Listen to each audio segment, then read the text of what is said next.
Thanks for tuning in, guys. Video number 4, Rule of Threes series.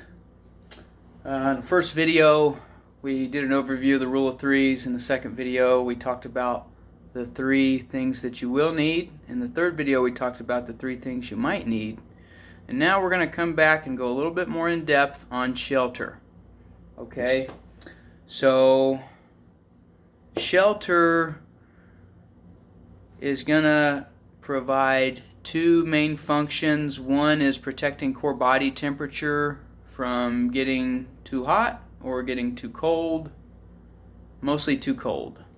You can do without AC in most parts of this country and the world, but you can't do without some form of shelter or heat in a lot of the world. You know, maybe down SoCal, down to the equator and beyond, but in a lot of other places, at least some part of the year, you're going to need some shelter, or you're going to risk hypothermia, frostbite, uncontrollable shivering. You know, uncontrollable shivering, you're not going to get the sleep you need. Okay? You're going to use a lot of more food and water, which might be in short supply in a survival situation. So, shelter. Another thing that shelter is going to do is provide some security. You know, we've got locked doors. Okay? Are they breachable? Yes.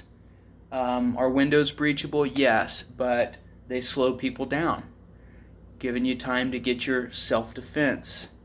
And we can also, guys, as part of our preparing, develop ways to reinforce our shelter. This might be like plywood that we put up over windows. We might, add some more barricading to our doors, things like this.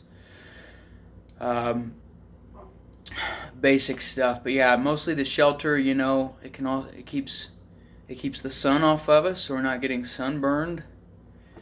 Things like that. Another idea that I want to introduce in this video is the scalability idea. All of these things that we're seeing right here are scalable. Shelter, water, food, self-defense, trauma, and air. They're all scalable. What do I mean by that? I mean that, our shelter is not just our house. We might have to leave our house. So we need to be able to scale down. We need to be able to go vehicular. If we have to leave our house, probably we're going to get into a vehicle. So we need to have maybe like a heat source in the vehicle. It might be a candle. We might have blankets.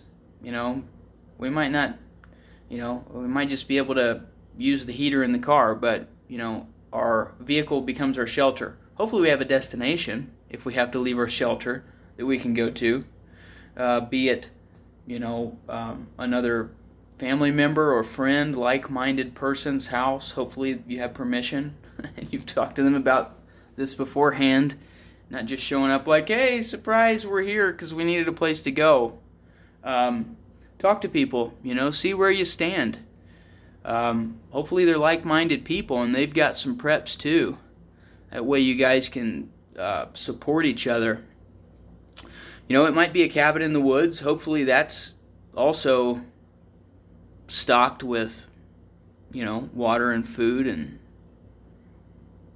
maybe some spare ammo and stuff like that. So also, we might not be able to use our vehicles to get away from our home.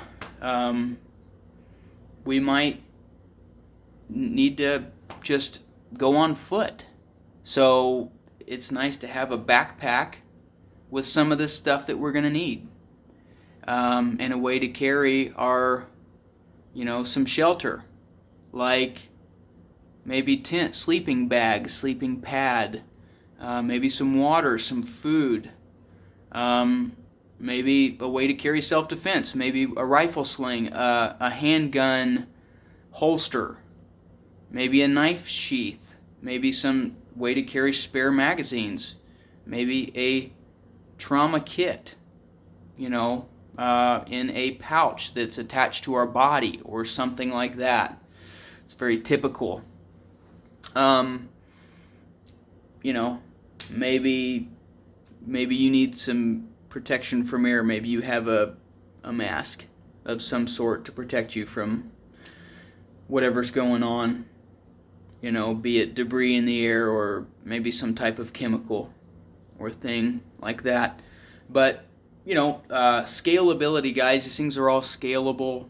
Water scalable. We don't want to have all of our water in a 2,500 gallon tank, because it's really hard to move that with your vehicle, because it weighs about 2,500 times 8 pounds. So we don't want to have also all of our food in 55 gallon drums, because maybe we can't pick them up and load them into our vehicles, So everything wants to be scalable, vehicular down to foot traffic. And then hopefully maybe you might even have some stuff stashed along the way. That way, if it takes you longer than you expected to get there, you can resupply. Hopefully you have some supplies waiting for you wherever you get in the event that you do need to leave. But it's pretty well accepted that we want to stay put if we can, because our home is where all of our stuff is, all of our clothing, our food, water. You can only carry so much stuff. Maybe if you have a trailer, you can carry more, but and I'm going to go into more detail on these things later. Each of these things we're talking about, reinforcing your home,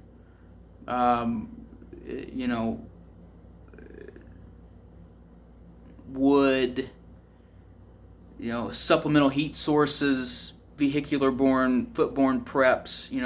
We're going to break all these things down in future videos. We're just going to break it down one step at a time. So thanks for tuning in, guys. Please like, share, comment, and subscribe, and I'll catch you on the next one.